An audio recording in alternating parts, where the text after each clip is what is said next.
At 9 o'clock in the morning, the phone rang just as I was trying to pull up the long zipper of my emerald green dress. There was no one standing behind me to help. I had told everyone I had it completely handled, because for the last 14 months, telling everyone that everything was fine was the only thing I truly knew how to do. I saw my sister's name flashing on the screen, and I pressed answer before the fabric was even settled over my shoulders. Brenda didn't say hello. "Don't wait for Dad at the vineyard terrace," she said, her voice dropping into that soft, gentle register she always used right before she did something incredibly cruel. "He decided to stay at the main house with me and the kids. Actually, we're at the lawyer's office right now."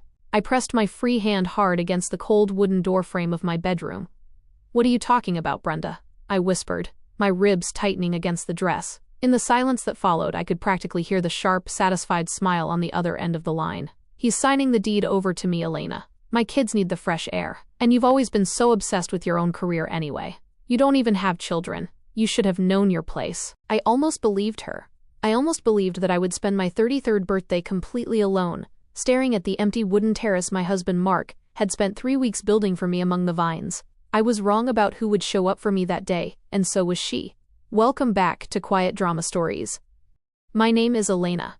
I am 33 years old, and for over a year, I silently kept my family's estate from sinking into the dirt, until the morning my sister told me to finally let it go. I work as a landscape architect and independent agronomist in a small valley town in Northern California. I am the kind of person people call when the soil turns sour, when the roots rot, or when something beautiful starts to break. This is the story of the celebration they were absolutely certain I would sit through entirely alone. Drop a comment below, and make sure to subscribe. 14 months before that phone call, I sat on the cold hardwood floor of my mother's bedroom at 3 in the morning, counting the ragged spaces between her breaths. The illness had taken her so fast it felt like a physical blow to the whole house. By the very end, I was the only one who stayed through the dark hours. Brenda said she couldn't leave the city because of her children's school schedules. Dad couldn't stay either, even though he was sleeping right down the hallway, because watching the love of his life slip away was a tragedy he simply did not have the spine to witness. So it was me. I learned the exact rhythm of her medication, the precise angle to prop her pillows so she could breathe, and the heavy, sweet scent of the dried lavender sachets she kept tucked beneath her mattress, because the sterile smell of the medical sheets terrified her. That lavender got into everything I owned.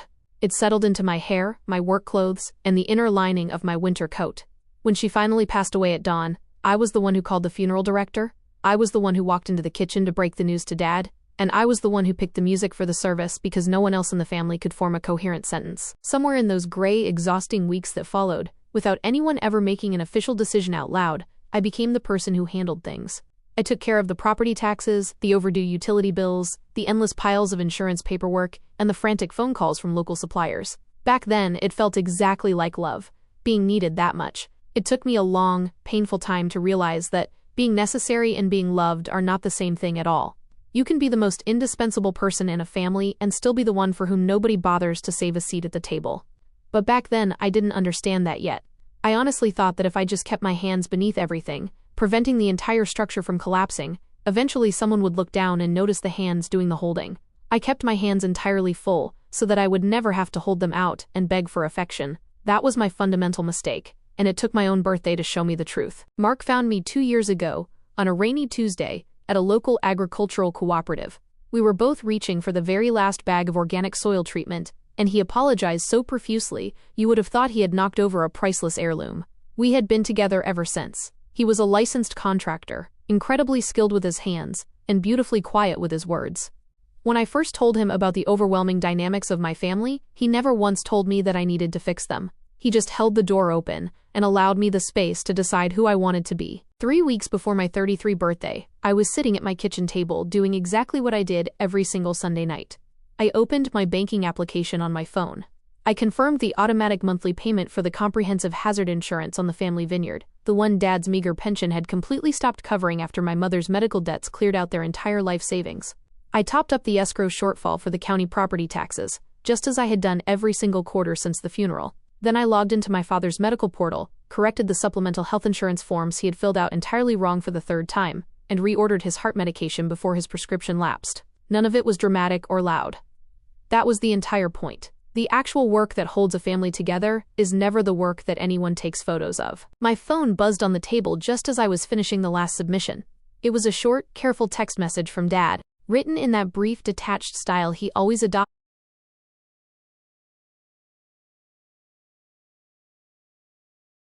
opted whenever Brenda had been whispering in his ear for too long. "Elena, about your birthday gathering on the vineyard terrace, let's talk about it later." Later. He had been saying the word later for an entire week. I turned the phone face down on the wood and pressed my thumb hard against the deep worry line forming between my eyebrows. Mark looked up from his blueprints on the living room couch. "He'll come around, Elle," he said softly. I wanted to believe him with everything I had, but I had watched my father actively avoid difficult rooms his entire life, and standing up to Brenda was the hardest room he could ever walk into. I should have heard the real warning hidden in that word later. Brenda showed up at my house that following Thursday evening, which always meant she needed something from me. She walked right in through the back door without knocking, her 2 children trailing behind her, carrying that bright, frantic, exhausted energy she had weaponized ever since her messy divorce. Her son Toby was 11 and spent the entire evening staring miserably at his sneakers. Her daughter Maya was 7 and immediately threw her small arms around my leg. My sister had been completely drowning for 2 years. Her marriage was gone, her rent was always 1 week ahead of her bank account, and her part-time job never quite covered the reality of her lifestyle. I had quietly co-signed her apartment lease a year ago so that her children would have a safe place to sleep. I never brought it up to her, but she brought it up constantly in her own twisted way. The defensive way people talk when someone else's kindness sits inside them like an uncomfortable splinter. "I absolutely hate to ask you this," she began, which was exactly how every single financial demand from her started. She claimed she needed $400 for Toby's urgent dental consultation. I sat down and immediately wrote her the check. She tucked it away into her purse, and then, completely casually, while pouring herself a cup of coffee from my pot, she said the thing she had actually come to say. "You know, Elena, you always have a way of making absolutely everything about yourself. First it was Mom's final months, and now it's this big birthday celebration you're throwing for yourself on the land." I held myself completely still. "I took care of Mom, Brenda. And I take care of the land. That is not the same thing as making it about myself." She smiled at me over the rim of her coffee mug. "Dad really needs his grandchildren around him right now, Elena. You would understand that if you actually had a family of your own." There it was. The lever. She completely controlled when and how Dad got to see Toby and Maya. She had figured out months ago that his grandchildren were the only thing my father could not survive losing after 14 months of living as an isolated widower in a house that was entirely too quiet. And she had her hand firmly on that lever. She kissed my cheek, gathered her crying children, and left my house, leaving me holding a $400 check stub and the very first cold, sickening understanding of exactly what was coming down the road toward me. She had found the one string my father could not bear to have cut, and she was already pulling it with all her might. I didn't just sit on that realization. That is the part of the story that people in town never seem to believe when I tell them. I got into my truck and drove the 20 minutes out to the old family estate on Valley Road that very same evening. Because I have never been the kind of woman who waits to be rescued from a storm she can clearly see developing on the horizon. The dark gravel crunched loudly beneath my tires as I pulled up the long driveway. It was a specific sound I had known every single day of my life. My father's porch light was the only light turned on for miles around. I walked into the house and found him sitting entirely alone at the kitchen table, the television murmuring static in the background, and a plate of food he hadn't even touched sitting right in front of him. "Dad," I said plainly, sitting down opposite him, "I want to talk about the terrace and my birthday next week." He refused to look up from the plastic placemat. "It's getting incredibly complicated, honey," he mumbled, his voice shaking. "It isn't complicated at all, Dad. You are my father. You told me 3 months ago we could use the terrace, and Mark has been working on it every weekend." He turned his cold coffee cup in a slow, agonizing circle on the table. "Your sister feels like she's being completely pushed out of this family, Elena. She told me that if I make a big fuss about your event, she's going to keep the kids away from the property for the rest of the summer." There it was again. Out loud this time. I forced my voice to stay completely level, using the exact same tone I used when I had to deal with panicked clients whose entire crops were failing. "Then let's all sit down together, Dad. You, me, and Brenda. Let's get everything out into the open." He shook his head back and forth before I could even finish the sentence. "I can't push her, Elena. I simply cannot lose those kids. I can't be alone in this house." And in that exact second, I understood the trap perfectly. I understood it, the way you understand a river current that has already risen past your knees. If I fought for my right to have my celebration on that land, if I forced him to stand up to her, I would be framed as the cold, selfish daughter who was tearing grandchildren away from a grieving, broken old man. Brenda had structured the entire situation so that my act of fighting for my father would look exactly like an act of hurting him. I drove home that night with the sound of the crunching gravel echoing in my head. Her venomous words sat right in the passenger seat with me, the entire way back to town. You should have known your place. I had known my place for 14 months. My place was holding the entire family up. I just hadn't realized how low they were willing to let me drop. My Aunt Clara called me the very next morning before I had even finished my first cup of coffee. She was my mother's older sister, 70 years old, and the self-appointed keeper of our family's public reputation in a small town where the local church charity committee still functioned as a sort of high court. Elena dear, I'm just going to get right to the point, Clara said, though she never actually got straight to the point of anything in her life. She always circled her targets. People in town are talking. Brenda is completely distraught. She says you've cut the entire family off from the estate. I haven't cut a single person off, Aunt Clara. I'm trying to host a small gathering for my 33rd birthday on the terrace my mother loved. A long, heavily dramatic, wounded sigh came down the phone line. Your poor mother, God rest her soul, would absolutely hate to see this family fracturing like this. Can't you just be the bigger person for once, Elena? I had been the bigger person at every single medical consultation, every horrific holiday dinner, and every single 3 a.m. emergency for over a year. There comes a distinct point in a person's life where continually being the bigger person simply means you are the one who absorbs every single violent blow so that nobody else ever has to feel uncomfortable. What exactly is Brenda telling people that I did? I asked, my voice tightening. Aunt Clara, who simply could not help herself when it came to gossip, told me everything. My sister had been on her phone for an entire week, calling half the residents in the county. The narrative she was selling was that I had grown incredibly cold, arrogant, and proud, that I believed my professional degree made me superior to everyone else, that I had been running the family like a heartless accountant ever since Mom died, and that now I didn't even want my own blood relatives stepping foot on the property. None of it was true, but all of it was incredibly useful to Brenda. I see, I said quietly. And I did. I finally saw the exact shape of the entire game. If you have ever been the person that everyone leans on, but nobody ever bothers to thank, the person whose healthy boundaries get labeled as pure selfishness the exact second you try to enforce them, I need you to stay with me. What I did next wasn't loud or aggressive. It was just completely true.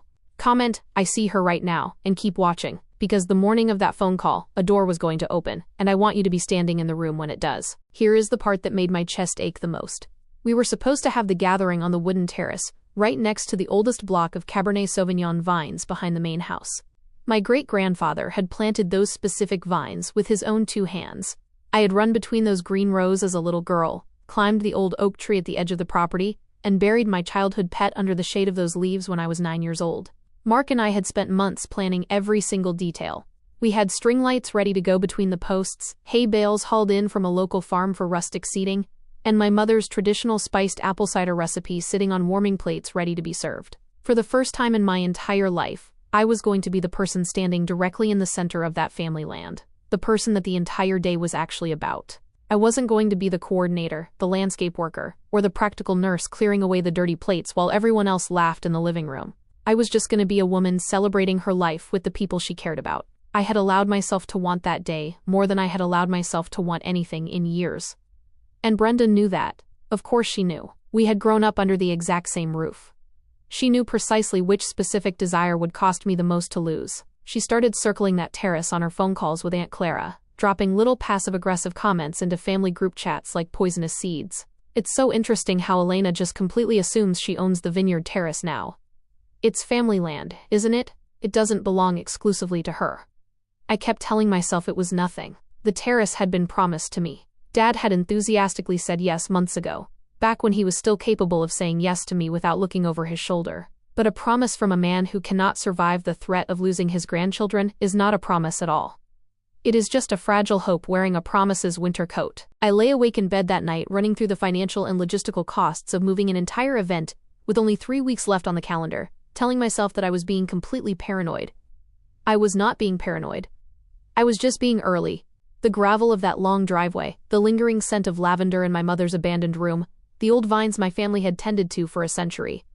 Brenda was about to seize every single bit of it, and she was going to call it keeping the peace. That night, I did something that I am not particularly proud of, and then I did something that I absolutely am. First, I opened up my banking application, and I started scrolling backward.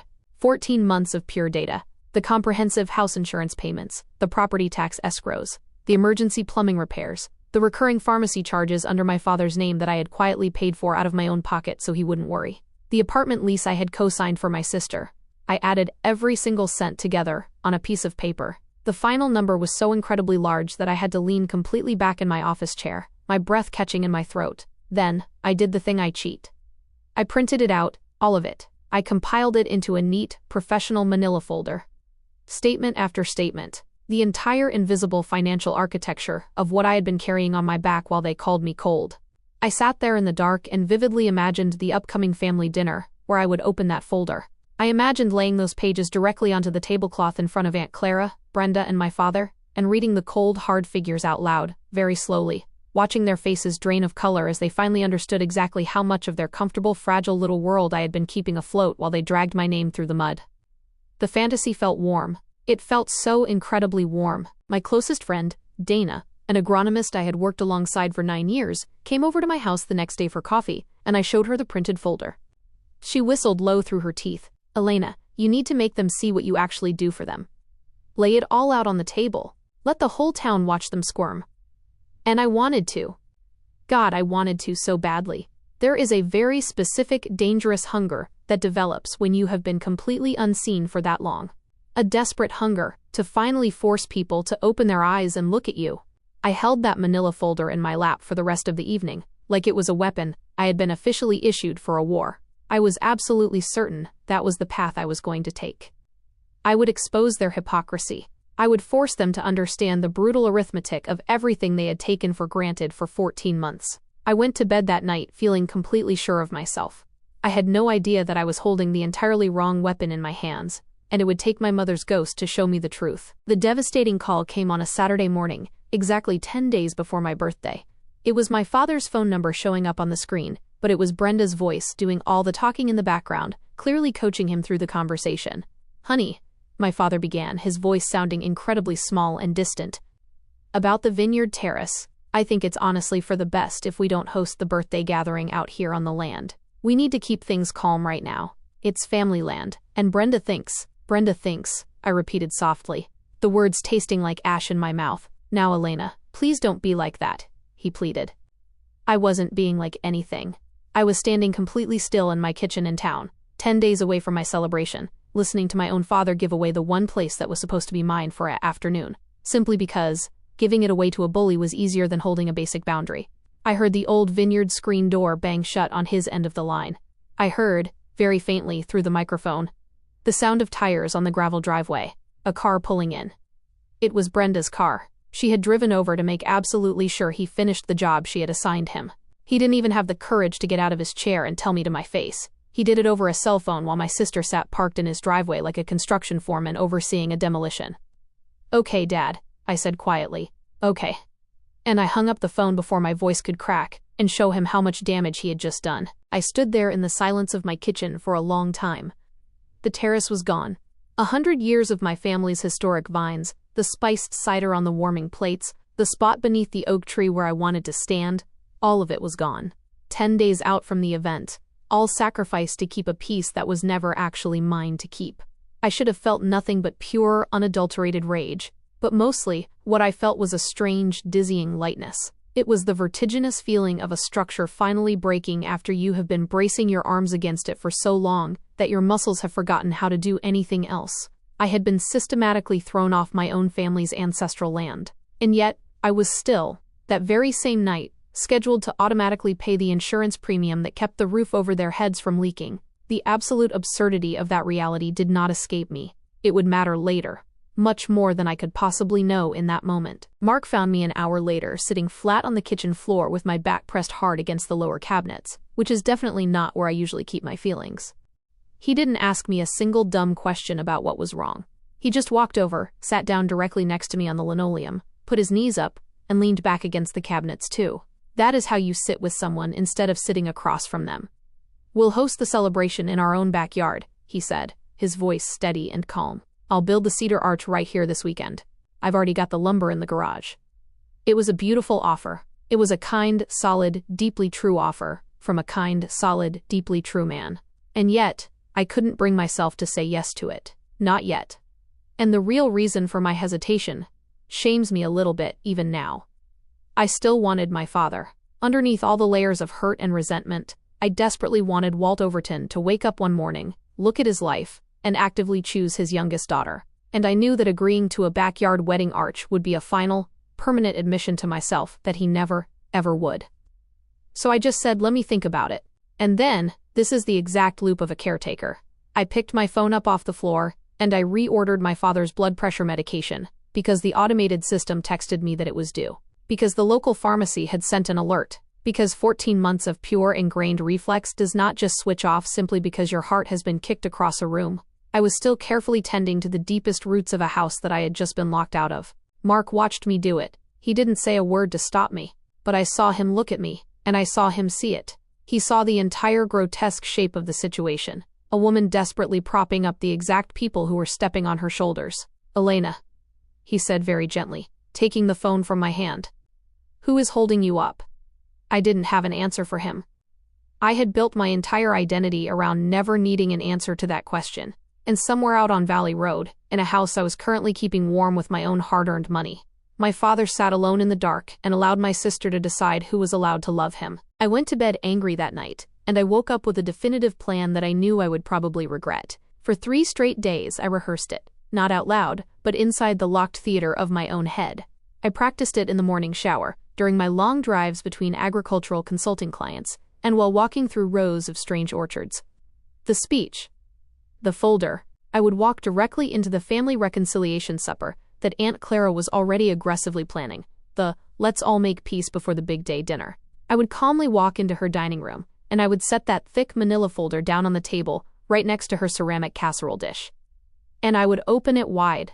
I scripted my opening line a dozen different ways. Before anyone else in this room starts talking about family loyalty or respect, I would love to read you some very specific numbers. I scripted the exact moment Aunt Clara's face would turn completely pale. I scripted Brenda's mouth opening wide and absolutely nothing coming out. I scripted my father finally, beautifully understanding the sheer crushing weight of what he had allowed his youngest daughter to carry completely alone. In that fantasy I was entirely calm, completely devastating, and they all just sat there in absolute silence and looked at me. They really looked at me for the very first time in 14 months. I wanted to be seen so badly I could literally taste it like copper in the back of my throat. I had the receipts. I possessed the undeniable moral high ground. I had 9 long years of Dana telling me that I gave entirely too much and received absolutely nothing in return. And now, I had the concrete physical proof sitting in a folder on my front passenger seat, riding around town with me like a silent co-conspirator. You should have known your place. Fine, I thought bitterly. I will show them my exact place. I will show them every single dollar of it. I was so incredibly sure. I need you to understand exactly how sure I was, because it is going to matter immensely when I tell you that I didn't do it. I was exactly 1 day away from walking into that dinner and detonating the truth in front of every single biological relative I had in the world.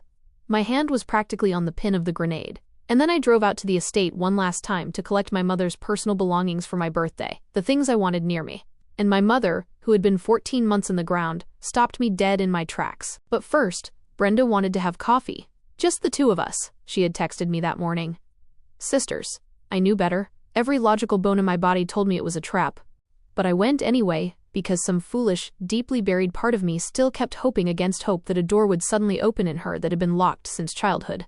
We sat in the vinyl booth of the local diner off Main Street, and she stirred her coffee slowly, studying my face like an adversary analyzing a map. Within 60 seconds, I realized with absolute clarity that this meeting was not about reconciliation at all. It was pure reconnaissance. She desperately wanted to know if I was going to do something at the dinner or on my birthday. Those were her exact words. She wanted to know if I was going to make a scene in town. She was terrified of the folder she didn't even know I had printed, but which she had instinctively guessed existed, because guilt always expects a reckoning. I just really don't want Dad to be put in the middle of your drama, Elena, she said, adjusting her designer sunglasses. He is incredibly fragile right now. You are the one who put him in the middle, Brenda, I replied, my voice deadpan. She laughed a short, sharp, ugly laugh. You really think you're the good one in this family, don't you? You always have. Then she said the thing that I have turned over in my mind 100 times since that afternoon. Mom always loved you more, Elena. You got the soft, easy version of her. I got the version that was completely disappointed with life. I sat there in that diner booth completely stunned, because her statement was the exact, absolute inverse of the reality I had lived. I was the one who had cleaned my mother's sheets, counted her failing breaths, and chosen the church hymns. I was the one currently holding the family home together with both of my hands, while my sister told the entire county that I was a cold-hearted accountant. And yet inside her mind, there lived a completely sincere, fiercely protected story, where she was the overlooked, tragic victim, and I was the spoiled favorite reclaiming a throne. Her cruelty wasn't a calculated strategic plan, it was a deeply infected emotional wound that she genuinely believed in. That didn't excuse a single horrific thing she had done to me.